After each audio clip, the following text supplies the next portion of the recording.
and non-violence. Now, Your Holiness, during this pandemic, I want to talk about the pandemic. Millions of people, especially the elderly and the poor, have experienced great suffering. But I strongly believe that all this is happening for a reason, so we can learn a lesson. What do you think is the lesson behind all this? And how can we emerge stronger and happier after this is over? 미교보.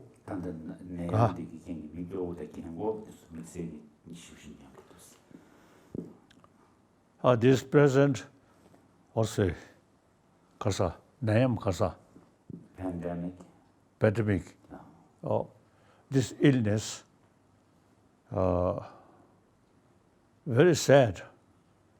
But now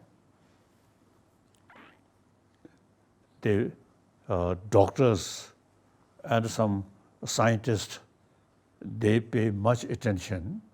I very much appreciate. And nurses.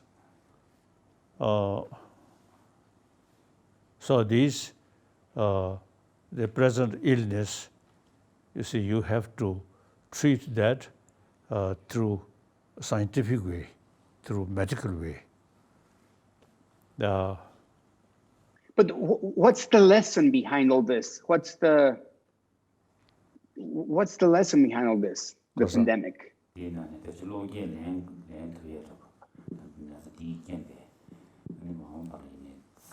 What do you think is the lesson behind all this? Because I feel that we are going through this because there's a reason. We need to learn probably a lesson as humanity. What would be the lesson that COVID is giving us? I don't know. Difficult to say. But let me tell you what kind of I think. Sure. I feel that now that we are in our houses, that we're not outside, we're able to know us and our family better because we are here locked down. So for some reason, now that I'm not in contact every single day with the world, I can see what my family really is, which kind of family I built, which kind of life I built. I can face my own relationships and myself better now that I'm locked into my house. Is that part of the lesson that the universe is giving us with all this? This illness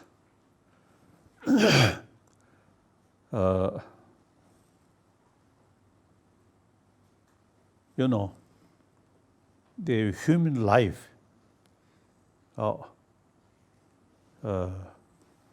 since there is a beginning. So then evolution, through evolution, you see, this type of physical and brain also come from evolution, not one day, 1 year develop, but all these through centuries, through 1,000 years, billion years, gradually you see change. So now, there may be a modern time we use too much chemical. That also may be some connection. You see these new, what's it? Virus. That also some connection, maybe. So we, now for example, the food, vegetarianism, very good. Even vegetarian, you see, in order to develop vegetable more quickly, more big size, use some chemical. Then similarly, the meat, beef farm and poultry. You see, in their food, some chemicals. Yeah. So these, I think, some connection. The new virus, that brings the new illness. So now this present illness may have some connection. Last few centuries, we too much utilize chemicals, I feel. So Yeah. Are you vegetarian, Your Holiness? Are you vegetarian? no. 1954, I decide be vegetarian. Then next about 20 months, pure vegetarian, no egg, no fish. 1964. But then I developed the gallbladder. Then finally, through surgery, and my gallbladder removed.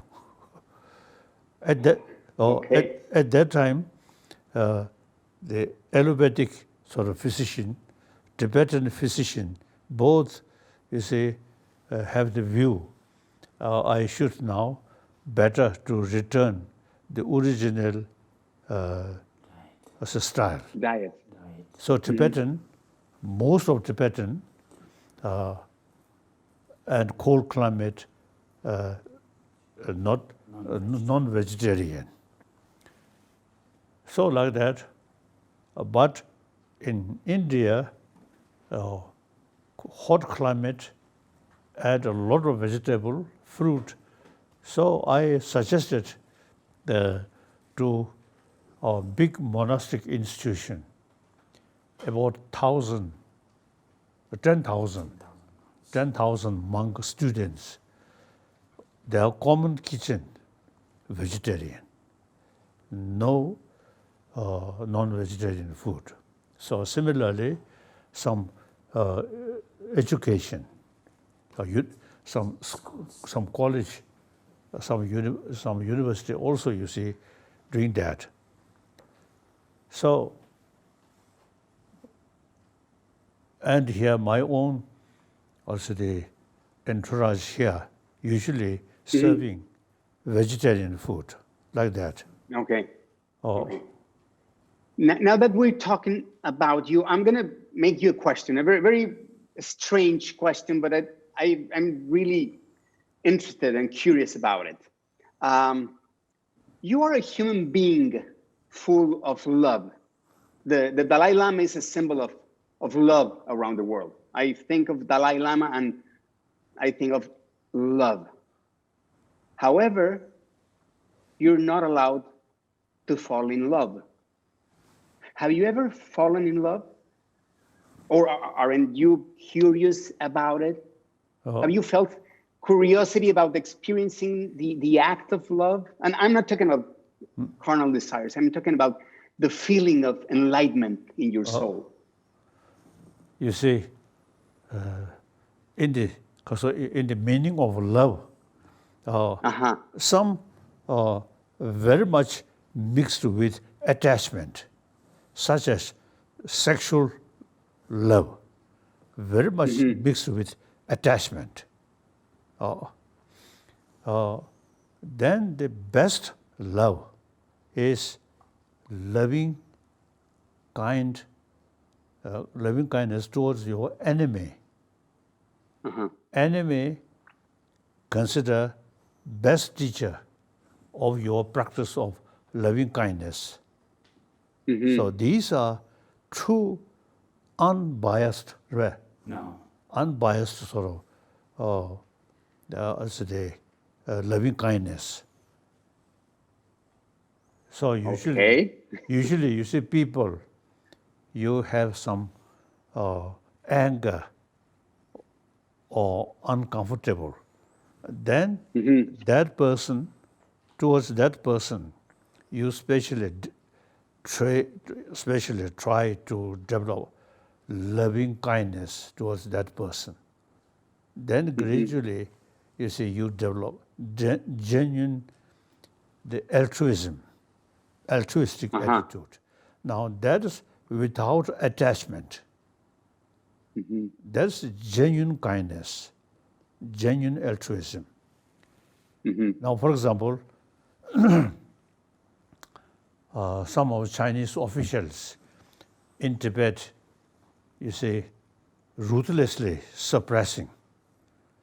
So, some occasion, I visualize some of these officials and take their fear, their anger, their hatred, and give them altruism, patience to them. Mentally, very, very helpful to keep peace of mind, myself. So therefore, the enemy who creates trouble for you is best teacher. But tell me, but I want you to ask me, have you ever fallen in love in your life? Oh yes. Sometimes beautiful women. So I feel, oh, beautiful. But then immediately I'm monk. So then you see you can watch in Mexico. We say you can watch the menu, but you can't eat. Kasa.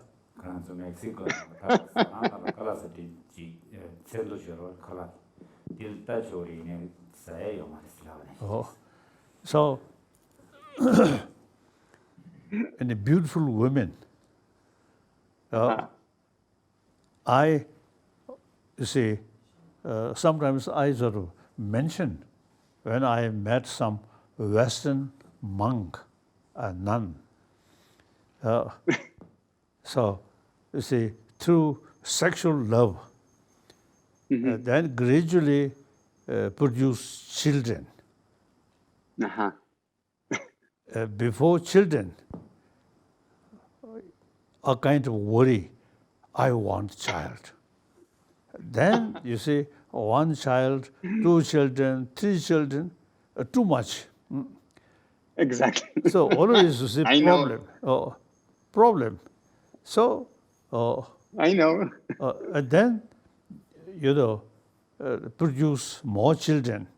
Then you should automatically develop concern of their education, their own marriage. Then children, grandchildren, grandchildren. I know. When a lot of problems. When I saw that, the wee monk, just one single person, you see, exactly, taking care of myself, no more. So, but you feel have you ever felt curiosity about how's a relationship? So the distinction, the altruism or sense of closeness feeling with attachment, especially sexual attachment, and closeness feeling without attachment. Now, the altruism or closeness feeling with sexual attachment is long run the creator of more problem. So you see, altruism, as I mentioned earlier, best thing is altruism towards your enemy. It's the genuine, because of the genuine compassion. Very good. Absolutely. I do believe that too. I have questions that people send me over. And the first one is, do we all have a predetermined destiny or is our destiny determined by our choices and actions?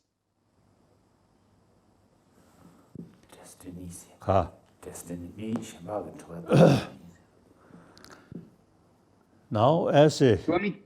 I have now 4 commitment. Number 1 commitment, I am human being.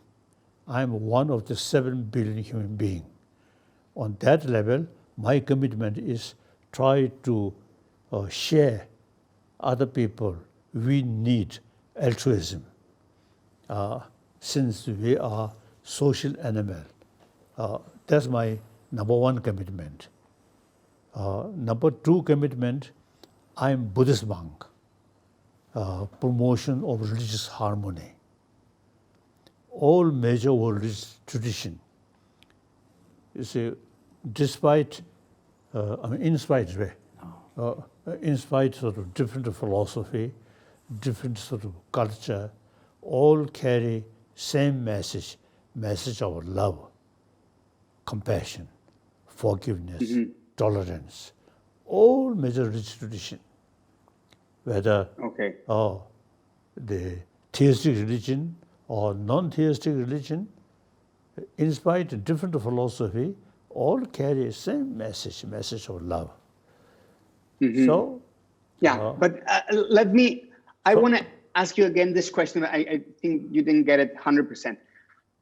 I want to ask you, do we all have a predetermined destiny, or is our destiny determined by our choices and actions? now that more, complicated.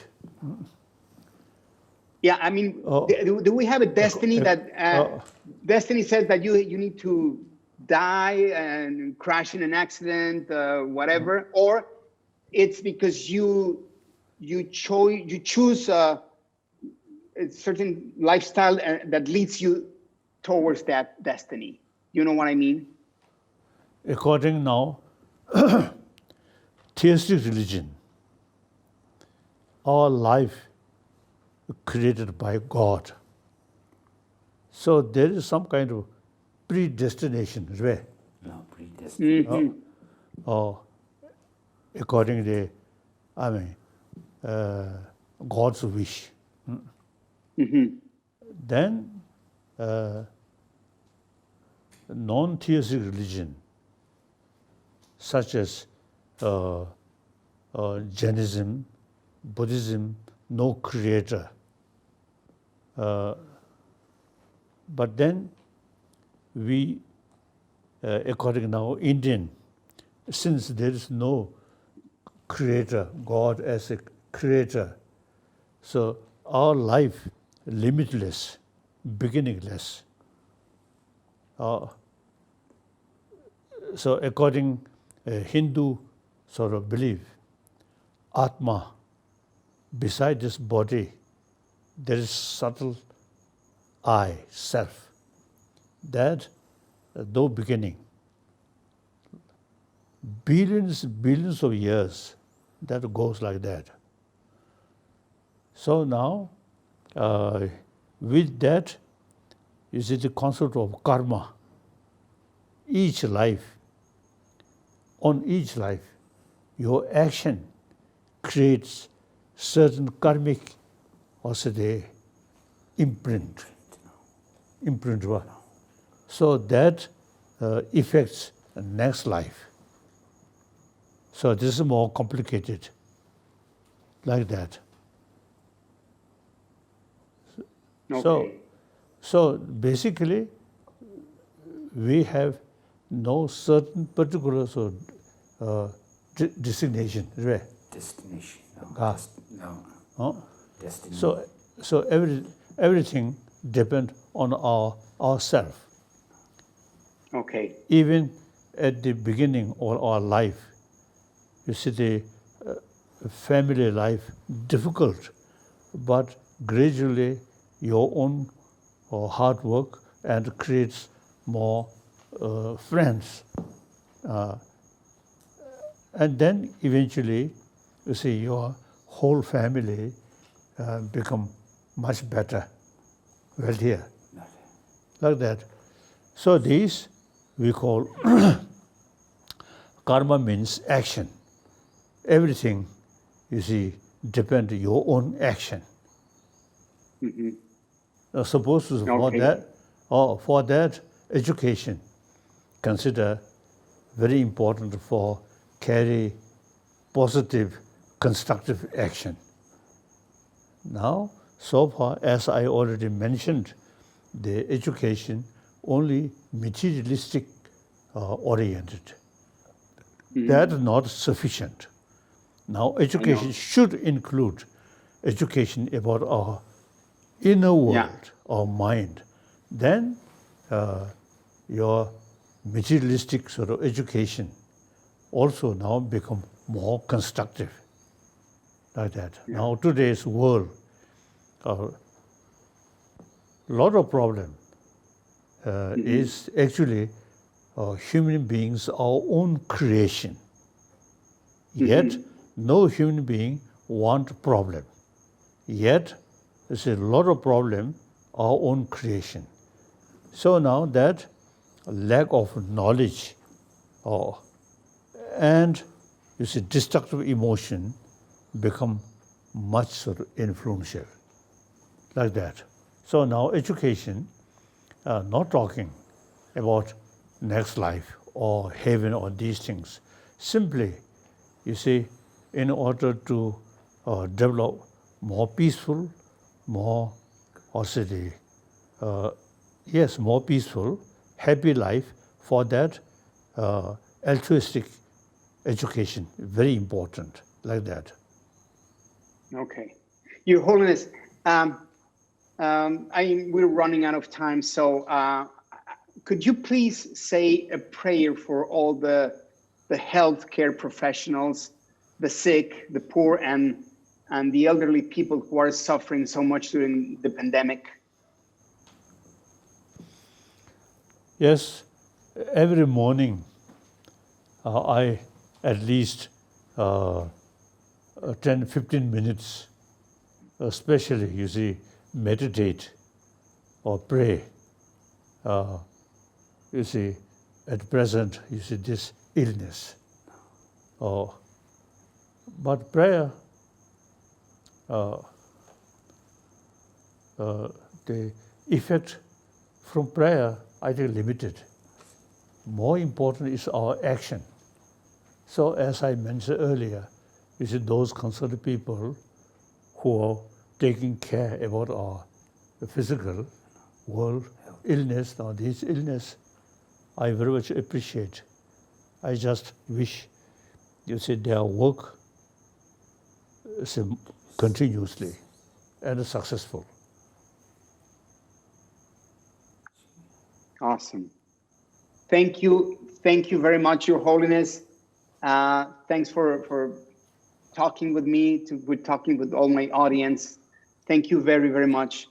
And thanks for all your amazing life lessons. Thank you from the bottom of my heart.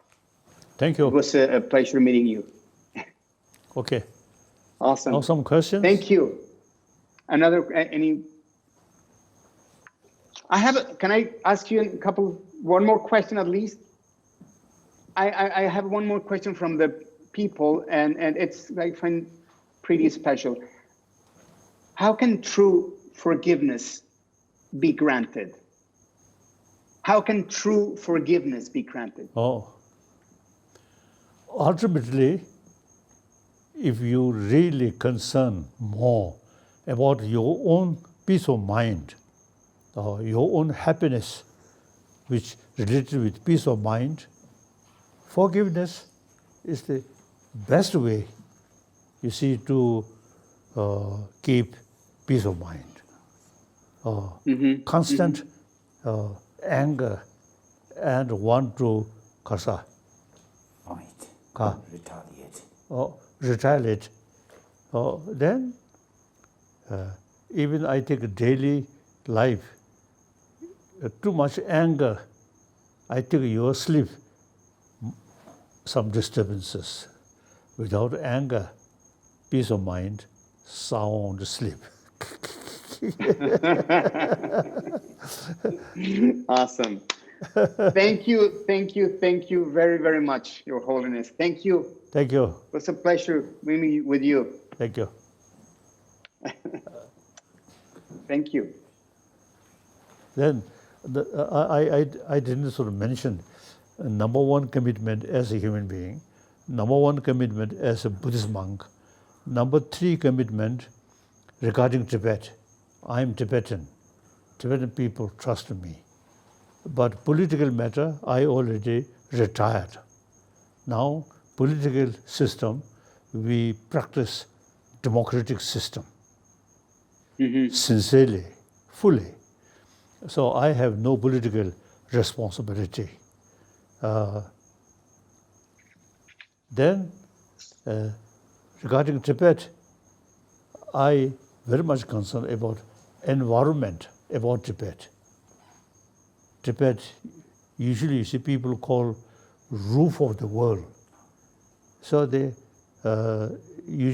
all these major rivers which cover whole Asia come from Tibet. So preserve Tibetan ecology is very, very important. Ultimate source of water in Asia, Tibet, very important. One Chinese. Now that you're talking about water and everything, we are seeing devastating results due to global warming. California, for example, at the moment is battling numerous fires across the state, and worldwide hurricanes and mass floods keep getting worse and worse. And scientists have presented us with the facts, and still many leaders refuse to acknowledge this issue. Why do you think some world leaders are ignoring global warming, and what can we do to combat this issue? Now, the many ecologists, they mentioning global warming now century by century increasing. So due to that, these fire and some drying river. So now that's beyond our control. So we have to take care according to the climate change. Otherwise, now some expert, when I have some meeting, they say the global warming, next few decades, the rate, global warming, you see, increasing. Eventually, you see, Tibet may become like Afghanistan, this area, more desert, much less water. So now this is serious matter. We have to think. Now seems to see in Tibet, I think during one Chinese Prime Minister, now some time back, you see, he give order some Tibetan area, a lot of forest. Now, these forests should be, should keep, and less deforestation, deforestation, because of ecology. So that is something important. Then regarding Tibet, one my sort of concern and responsibility is the preservation of Tibetan knowledge. Our knowledge mainly come from India, Nalanda tradition, as I briefly mentioned.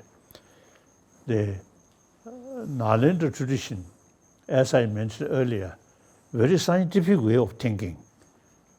And then the Nalanda tradition, the language seems now Tibetan language is the best language to describe about these detailed, subtle level of philosophy and a logical approach or mind. So I myself notice, you see, when we describe some very subtle philosophical views or mental sort of situation, Tibetan language is the best language because, you see, before Nalanda tradition come to Tibet, Tibetan language very primitive. While you see more and more people showing interest about this Buddhist philosophy, Buddhist logic, then since 7th century, Tibetan emperor already developed our own language, our own script. Therefore, 8th century, the Nalanda master, as I mentioned earlier, when he visited Tibet, he pointed out, you have your own language. So all those sort of text in Sanskrit or Pali should translate into Tibetan. So now today, more complete sort of information, originally in Sanskrit or Pali, now available only in Tibetan language. A Chinese Buddhist country, before Buddhism reached Tibet, China already also the number of people who follow the Buddha Dharma. But you see, the Chinese tradition, more emphasis meditation. In Tibet case, we emphasize study. So therefore, the Nalanda knowledge, I think they're available only in Tibetan tradition. It is very useful. So that culture not only concerned for Tibetan, 6-7 million Tibetan, but also you see, at least you see, those Buddhist country, and especially China. Now China, over 400 millions Buddhist population, now China. Many young Chinese now showing interest. So the preservation of a Nalanda tradition is in whole Asia is very important. So Tibetan language very useful. So then my fourth responsibility is try to revival of ancient Indian knowledge. All our knowledge come from India. So these knowledge as not as a religion, but academic subject, I want revival in this country. So India have the ability to combine modern education and ancient Indian knowledge, mainly non-violence and compassion. So these form my commitment. Amazing. Okay. Can I ask one last question? Are you planning, I heard that you said that you probably might be the last Dalai Lama. Is that still in your plans, or are you planning to reincarnate? And if you do, will you do that in a woman probably, or that's not possible? Already, Dalai Lama institution, since 5th Dalai Lama, then the political also the responsibility developed. Now that already, you see, I change. Now not only myself, you see, retired, but also in case future Dalai Lama still remain no longer political responsibility. I already decided. But then in any case, basically future of Dalai Lama, you see, depend on Tibetan spiritual leaders, different leaders of different spiritual tradition, and including Himalayan range, and also you see Mongolia, very historically, the very name of Dalai Lama, you see Mongol word, like that. So they naturally, they have the responsibility. So, end of my life, those who see people who have some special connection with the Dalai Lama, you see, they may decide. This is not my responsibility. My responsibility is till my last breathing remain, I should practice the bodhicitta altruism and these analytical meditation, and share with other people as much as I can. Then, But now that the women around the world need to be more empowered, you think it would be a possibility to reincarnate in a woman instead of a man? Kasa. Oh.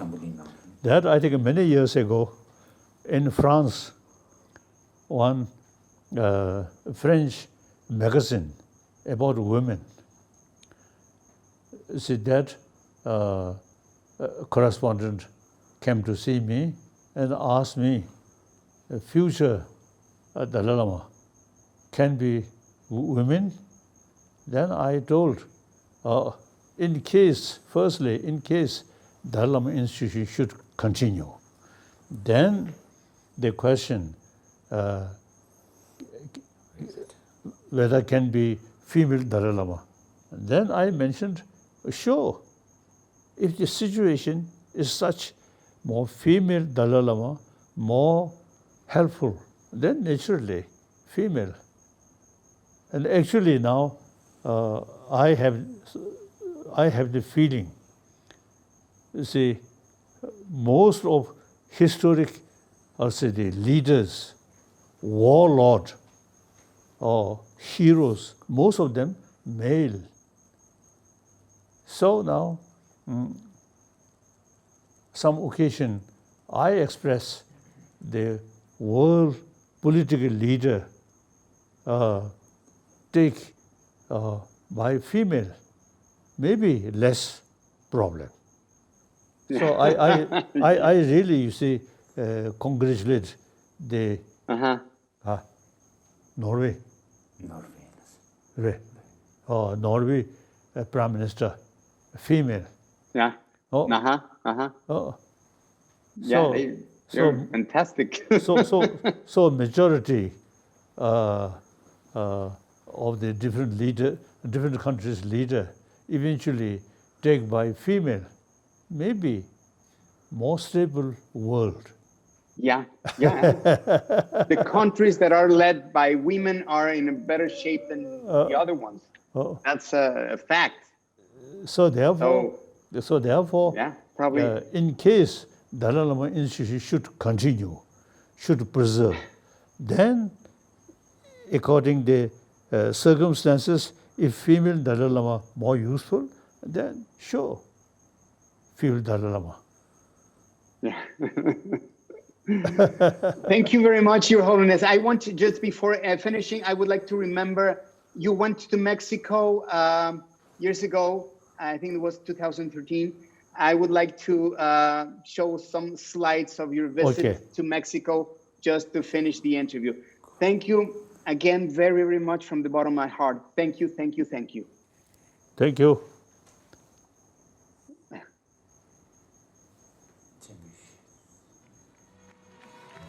Visit to Mexico.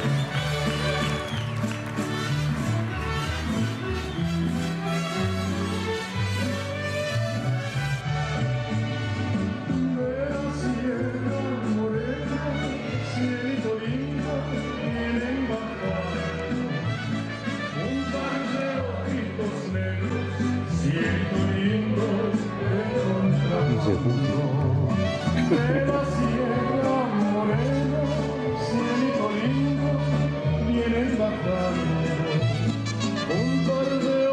ojos negros, cielito lindo de contrabando.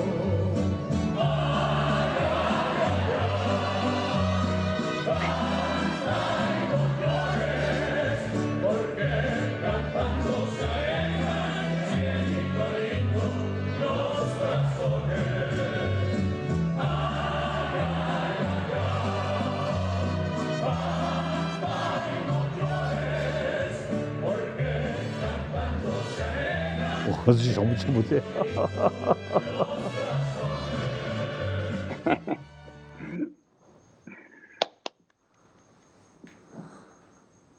Awesome. Thank you. Thank you. Thank you.